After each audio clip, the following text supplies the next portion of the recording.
Hi friends, welcome to Sanu's kitchen. இன்றைக்கி கிச்சனில் என்ன பார்க்க போகிறோம்னா, ஒரு ஸ்வீட் டிஃபன் தான் பார்க்க போகிறோம். இடியாப்பம். இது ரொம்ப சிம்பிளாக செஞ்சிடலாம். எல்லாத்துக்குமே இது தெரியும். பட் பிகினர்ஸ்க்கு யாருக்காவது தெரியாமல் இருந்துச்சுன்னா அவங்களுக்காக இதை நான் செஞ்சு காமிக்கிறேன்.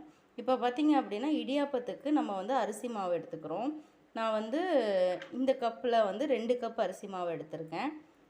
இந்த அரிசி மாவு பார்த்திங்கன்னா, பச்சரிசியை நல்லா காய வச்சுட்டு, பச்சரிசி சாப்பாட்டு அரிசி ரெண்டும் சேர்த்து, பச்சரிசி 2 கிலோ அப்படின்னா சாப்பாட்டு அரிசி 1 கிலோ போட்டு அரைச்சி மிஷினில் கொடுத்து அரைச்சி காய வச்சு எடுத்து வச்சுருக்கிறது.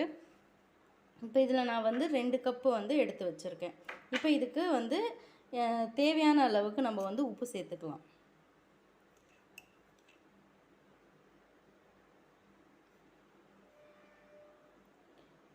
உப்பு சேர்த்து இதை நல்லா முதல்ல ஓரளவுக்கு மிக்ஸ் பண்ணிவிடுங்க.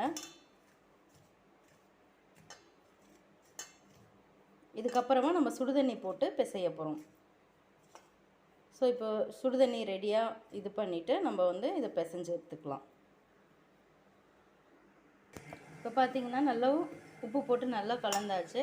இதில் இப்போ கொஞ்சம் கொஞ்சமாக நம்ம தண்ணி ஆட் பண்ணி கலந்துக்கலாம். ஏன்னா தண்ணி ரொம்ப சூடாக இருக்கனால நான் கரண்டி போட்டு தான் பிசைகிறேன், கையில் பிசையல.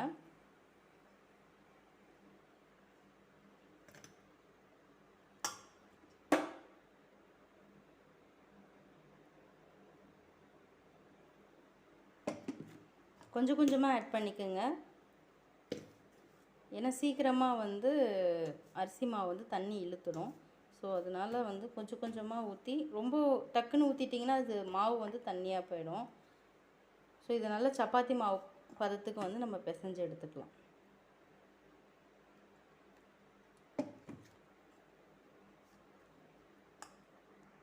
இப்போ பாருங்கள் ஃப்ரெண்ட்ஸ், இந்த மாதிரி நல்லா சப்பாத்தி மாவு அந்த சப்பாத்தி மாவு எப்படி பிசைவோமோ அந்த மாதிரி பிசைஞ்சு எடுத்துக்கணும்.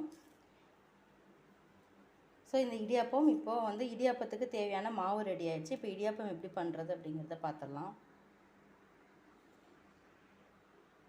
இப்போ பாருங்கள் ஃப்ரெண்ட்ஸ், மாவு ரெடி ஆகிடுச்சு. இப்போ இது இடியாப்பம் புளியறதுக்கான இது பார்த்திங்க அப்படின்னா, இதெல்லாம் உள்ளே எண்ணெய் தடவிட்டு இதில் மாவை உள்ளே நம்ம அமுத்தி நம்ம இடியாப்பம் புளியணும். இது எல்லா இடத்துலையுமே கிடைக்கும். இந்த மாதிரி இருக்கும். இல்லை உங்களுக்கு இந்த மாதிரி இல்லை ஃபெசிலிட்டிஸ் இந்த மாதிரி கிடைக்கல, எந்த ஷாப்லேயும் கிடைக்கல அப்படின்னா, நீங்கள் முறுக்கு புளிவோம் இல்லையா, அந்த இதை எடுத்து வச்சு கூட நீங்கள் இந்த மாதிரி இடியாப்பம் பண்ணிக்கலாம்.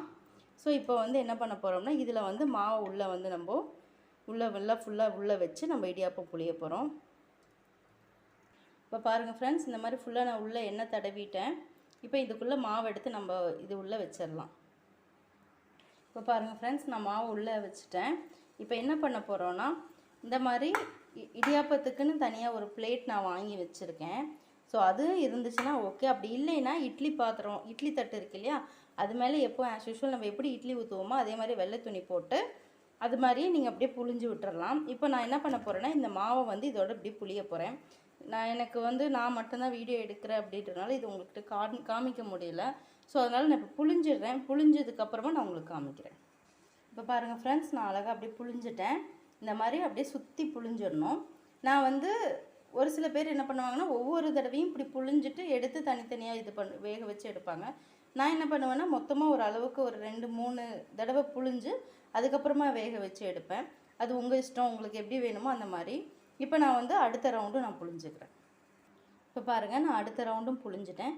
புழிஞ்சதுக்கப்புறமா இந்த சைடில் இருக்க துணியெல்லாம் எடுத்து இப்படி மேலே போட்டு விட்டுருங்க. அது வேகிறதுக்கு ஈஸியாக இருக்கும். உங்களுக்கு இட்லி பாத்திரத்தில் வைக்கும்போது துணி எந்த டைம்லேயும் டிஸ்டர்பன்ஸ் ஆகாது. 4 பக்கம் இருக்கிற துணியை இப்படி போட்டு மூடி விட்டுருங்க. இப்போ பார்த்திங்கன்னா, நான் இங்கே தண்ணி காய வச்சுருக்கேன். இப்போ அந்த இட்லி பாத்திரத்தை எடுத்து அப்படியே நம்ம இதில் வைக்க போகிறோம். இப்போ பார்த்திங்கன்னா, நான் வச்சுட்டு இட்லி தட்டை எடுத்து நம்ம மூடிடலாம். ஆஸ் யூஷுவல் நீங்கள் எவ்வளோ நேரம் இட்லி வேக வைக்கிறீங்களோ அதை விடவே கொஞ்சம் சீக்கிரமாக வெந்துடும் இது. ஏன்னா நம்ம ஆல்ரெடி சுடுதண்ணி ஊற்றி நம்ம பிசைஞ்சிருக்கிறதுனால ரொம்ப சீக்கிரமாக வெந்துடும். அதுலேயே பாதி மாவு வெந்திருக்கும். இது நம்ம வேக வைக்கிறதுக்கு ஒரு நிமிஷத்துலேருந்து 2 நிமிஷம் ஆகும். எடுத்து பார்த்துட்டு நம்ம வெந்துருச்சுன்னா நம்ம எடுத்துக்கலாம். இப்போ வேகட்டும், சிம்மில் வச்சுருவோம். இப்போ பாருங்கள் ஃப்ரெண்ட்ஸ், ஓரளவுக்கு வெந்துக்கிட்டு இருக்கு இடியாப்பம். இன்னும் கொஞ்சம் நேரம் இருக்கட்டும், இன்னும் ஒரு நிமிஷம் இருக்கட்டும், மூடி வச்சுருவோம்.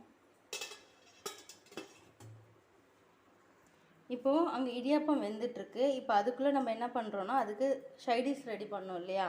ஸோ இடியாப்பத்துக்கு ஒரு சில பேர் வந்து தேங்காவை துருவி சர்க்கரை போட்டு சாப்பிடுவாங்க ட்ரையாக. நாங்கள் என்ன பண்ணுவோன்னா, எங்கள் பழக்கம் வந்து தேங்காய் பால் எடுத்து சர்க்கரை போட்டு அதை வந்து நாங்கள் ஊற்றி சாப்பிடுவோம். அதுதான் எங்கள் பழக்கம். ஸோ இப்போ என்னென்னா, நான் எப்படி தேங்காய் பால் ரெடி பண்ணுறது அப்படிங்கிறத நான் சொல்கிறேன் உங்களுக்கு. இப்போ இடியாப்பம் வெந்துட்டுருக்கு. இப்போ வந்து தேங்காய் பால் ரெடி பண்ணிடலாம். இப்போ மிக்ஸி ஜாரில் தேங்காய், துருவன தேங்காவை நம்ம எடுத்துக்கிட்டோம், எடுத்து போட்டாச்சு. இப்போ இதில் வந்து நான் 2 ஏலக்காய் போட்டுக்கிறேன். ஒரு சில பேர் வந்து இஞ்சி போடுவாங்க, சுக்கு போடுவாங்க. பட் நான் இஞ்சி சுக்கு வந்து அவைலபிளில் இல்லை, ஸோ அதனால் நான் சுக்கு போடலை. இஞ்சி போட்டால் என் பொண்ணுக்கு அது சாப்பிட மாட்டா, ஸோ அதனால் நான் இஞ்சி போடலை. ஏலக்காவும் தேங்காவும் மட்டும்தான் போட்டிருக்கேன். பட் சுக்கும் இஞ்சியும் போடுறது ரொம்ப நல்லது. நீங்கள் வேணால் ட்ரை பண்ணி பாருங்கள். இப்போ இதை நல்லா வந்து நம்ம தண்ணி ஊற்றி நல்லா அரைச்சி எடுத்துக்கலாம். முதல்ல வந்து இதை வந்து ஒரு தடவை நம்ம வந்து தூளாக நம்ம இது பண்ணி எடுத்துக்கலாம். அதுக்கப்புறம் வந்து தண்ணி ஊற்றி நம்ம அரைக்கும்போது நல்ல ஃபைன் பேஸ்ட்டாக வந்துடும் நம்மளுக்கு. இப்போ வந்து என்னென்னா, நம்ம தண்ணி ஊற்றி நம்ம ஒரு தடவை அரைச்சி எடுத்துக்கலாம். இப்போ நம்ம தேவையான அளவுக்கு நம்மளுக்கு எவ்வளோ பால் தேவையோ அந்த அளவுக்கு தண்ணி ஊற்றி நல்லா நம்ம தண்ணியாக நம்ம வந்து தேங்காய் பால் அரைச்சி எடுத்துகிட்டு வந்தாச்சு. இப்போ என்ன பண்ண போகிறோம்னா, இதை ஃபில்ட்ரு பண்ணிக்க போகிறோம்.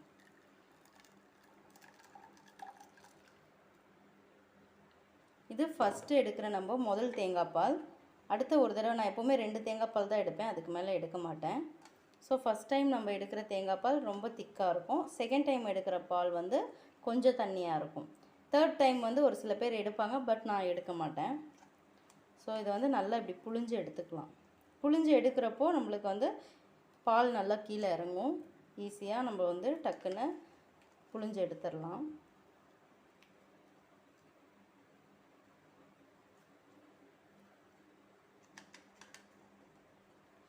இப்போ இதெல்லாம் புழிஞ்சு எடுத்தாச்சு. இப்போ என்ன பண்ண போகிறோம்னா, இப்போ இதை புழிஞ்சு எடுத்துருக்கோம்ல, இதில் மறுபடியும் ஒரு 2 டம்ளர் தண்ணி ஊற்றி நம்ம செகண்டு தேங்காய் பால், 2வது தடவை எடுக்கிற தேங்காய் பால் எடுத்துக்கலாம்.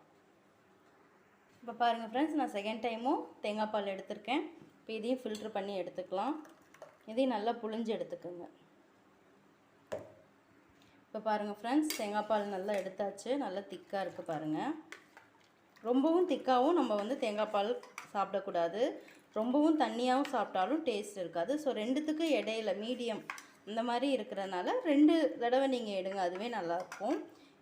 இப்போ வந்து பார்த்திங்கன்னா, அடுத்தது நம்ம என்ன பண்ண போகிறோம்னா, சர்க்கரை. உங்களுக்கு எவ்வளோ சுகர் தேவையோ நீங்கள் அவ்வளோ ஆட் பண்ணிக்கலாம். சுகர் ரொம்ப கம்மியாக வேணும் அப்படின்னா கம்மியாக ஆட் பண்ணிக்கோங்க. இல்லை ரொம்ப ஜாஸ்தி வேணும்னா நீங்கள் அதுக்கேற்ற மாதிரி, அது வந்து சுகர் வந்து உங்களோட இஷ்டம், அது எப்படியோ அது உங்களோட டேஸ்ட்டுக்கு ஏற்ற மாதிரி நீங்கள் ஆட் பண்ணிக்கோங்க. போட்டு நல்லா கலந்துருங்க. இப்போ வந்து நான் ஏலக்காய் வந்து தேங்காய் அரைக்கும் போதே நான் போட்டேன், ஸோ அதனால் நான் ஏலக்காய் போடல. ஏன் அப்படின்னா, ஒரு சில பேர் இந்த டைமில் ஏலக்காய் தட்டி போடுவாங்க. நான் ஏன் போடல அப்படின்னா, சாப்பிடும்போது அது கொஞ்சம் டிஸ்டர்பன்ஸாக இருக்கும். அந்த ஏலக்காவோட தோல் இல்லை அந்த இதெல்லாம் வந்து கொஞ்சம் வாயில் தட்டுப்படும் போது கொஞ்சம் டிஸ்டர்பன்ஸாக இருக்கும். குழந்தைங்களுக்கு சாப்பிடும்போது கொஞ்சம் இரிட்டேட் ஆகும். ஸோ அதனால நான் போட்டு அரைச்சிட்டேன். உங்களுக்கு வேணும்னா நீங்கள் ஏலக்காய் பொடி இப்போ போட்டுக்கலாம், அப்படி இல்லைன்னா அரைக்கும் போதும் போட்டுக்கலாம், அது நல்லா வாசனையாக இருக்கும். ஸோ இந்த சர்க்கரை நல்லா கரையட்டும். இந்த தேங்காய் பால் பார்த்திங்கன்னா ரொம்ப நல்லது உடம்புக்கு. அது இந்த வெயில் டைமில் வந்து தேங்காய் பால் வந்து சாப்பிட்றது ரொம்பவும் நல்லது. அப்படியே நம்ம வந்து டம்ளரில் ஊற்றியும் குடிக்கலாம், அது இன்னும் வயிற்று புண்ணுக்கெலாம் ரொம்ப நல்லது. இந்த தேங்காய் பால் எவ்வளோக்கு எவ்வளோ தேங்காய் பால் குடிக்கிறோமோ அவ்வளோக்கு அவ்வளோ நம்மளுக்கு வந்து உடம்புக்கு ரொம்ப குளிர்ச்சி. இப்போ வந்து இடியாப்பம் நம்மளுக்கு ரெடி ஆகிட்டுருக்கு, தேங்காய் பாலும் ரெடி ஆகிடுச்சு. இது வந்து ஒரு சிம்பிளான ஒரு டிஃபன் ஐட்டம் தான். இதை வீட்டில் நீங்கள் கண்டிப்பாக ட்ரை பண்ணி பாருங்கள். இப்போ இடியாப்பம் ரெடி ஆனோன்னே இதை வந்து நான் உங்களுக்கு காமிக்கிறேன். இப்போ பாருங்கள் ஃப்ரெண்ட்ஸ், இடியாப்பம் நம்மளுக்கு ரெடி ஆகிடுச்சு. இப்படி எடுத்து பார்த்திங்கன்னா, அடுப்பை சிம் பண்ணிக்கோங்க. இப்படி எடுத்து பார்த்திங்கன்னா இப்படி ஒட்டக்கூடாது. இப்படி இருந்துச்சு அப்படின்னா இடியாப்பம் ரெடி ஆகிடுச்சுன்னு அர்த்தம், நல்லா வெந்துருச்சுன்னு அர்த்தம். ஸோ இப்போ வந்து இது நம்ம ஒரு பிளேட்டுக்கு மாற்றிடலாம். ஹாய் ஃப்ரெண்ட்ஸ், இப்போ நம்மளுக்கு இடியாப்பம் ரெடி ஆகிடுச்சு, தேங்காய் பால் ரெடி ஆகிடுச்சு. இப்போ என்ன பண்ணணும்னா, இந்த தேங்காய் பாலை இதில் எடுத்து உங்களுக்கு எவ்வளோ வேணுமோ அந்த அளவுக்கு நல்லா ஸ்ப்ரெட் பண்ணி ஊற்றிக்கோங்க. ஊற்றிட்டு இதை சாப்பிட்டு பாருங்கள், ரொம்ப நல்லாயிருக்கும், ரொம்ப சாஃப்டாக இருக்கும், அதே சேம் டைம் நல்ல டேஸ்ட்டாகவும் இருக்கும். தேங்காய் பாலோடு சாப்பிடும்போது ரொம்பவும் நல்லாயிருக்கும். உங்களுக்கு எவ்வளோ தேங்காய் பால் வேணுமோ அந்த அளவுக்கு நீங்கள் ஆட் பண்ணிக்கோங்க. இப்போ இந்த டிஷ் வீட்டில் செஞ்சு பாருங்கள். செஞ்சு பார்த்துட்டு எப்படி வருதுங்கிறத எனக்கு மறக்காமல் கமெண்டில் கமெண்ட் பண்ணுங்கள். இந்த வீடியோ பிடிச்சிருந்துச்சுன்னா லைக் பண்ணுங்கள், ஷேர் பண்ணுங்கள், கமெண்ட் பண்ணுங்கள். பக்கத்தில் இருக்க பெல் பட்டனையும் மறக்காமல் கிளிக் பண்ணி விட்டுருங்க. Thank you so much friends.